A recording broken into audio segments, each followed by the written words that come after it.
Hey, thank you so much for watching, listening. Totally excited to hang out with you today. And we're continuing our series called Observations for Healing, or maybe we could say Deconstructed Healing. Talked about in the first episode, like poke is like deconstructed sushi. So maybe this is like healing deconstructed, broken into pieces and parts. And this is relevant because I think it'll help us for our relationships, for our healing in our bodies, healing in our souls. That breaking these little pieces and parts, we can look and see, that could be helpful here. So that's what we're doing, is deconstructing one of Jesus' healings and it's in John chapter 5, verses 1 through 16. This is the man at Bethesda. And we talked last week about some of the obstacles for healing. So he was hanging out with a community that was sick, lame, that was blind, was withered. And so the community, he'd been sick for a very long time, 38 years.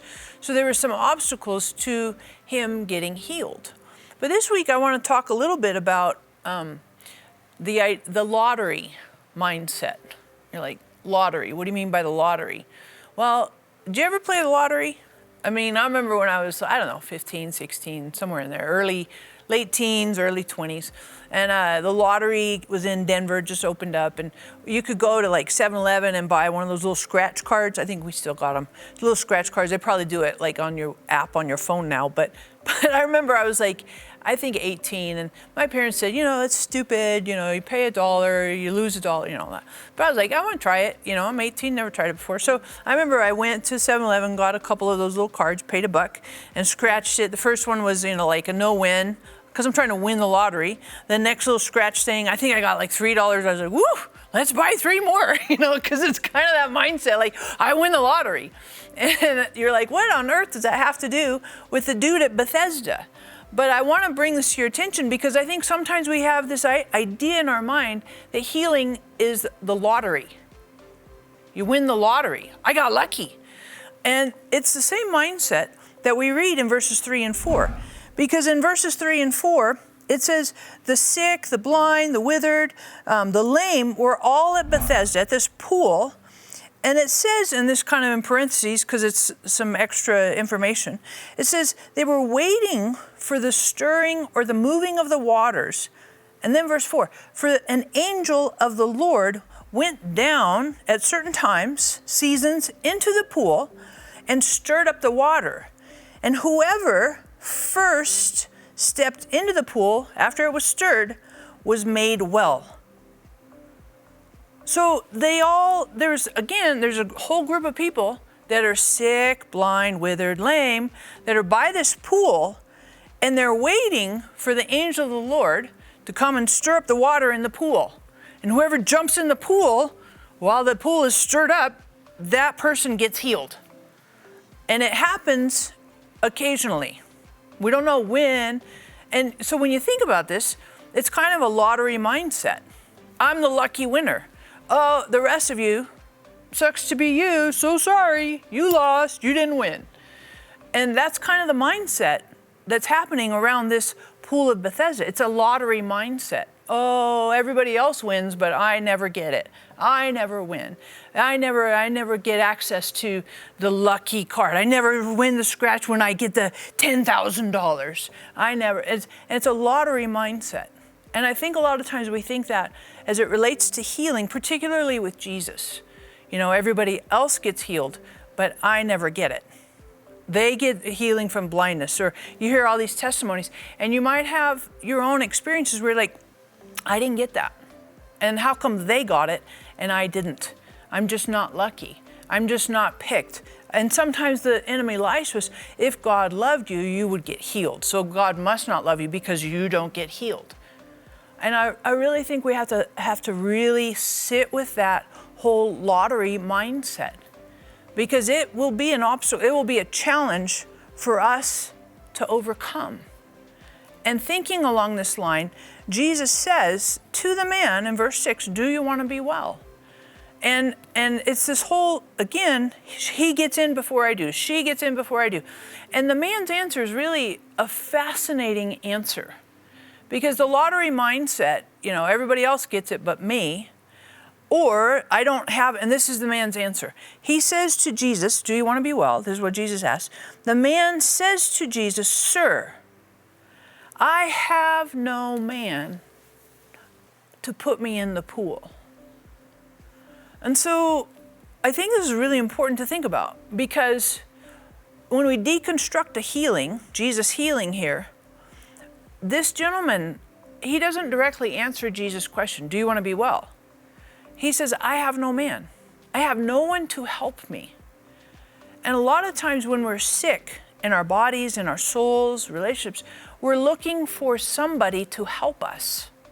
We're looking for the right person, the right fix, the right relationship, the right doctor, the right medical answer.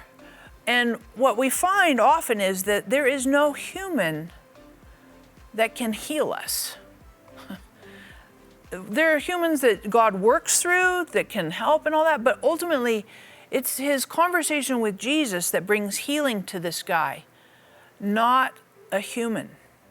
And I bring this to your attention because I find this to be true in so many situations.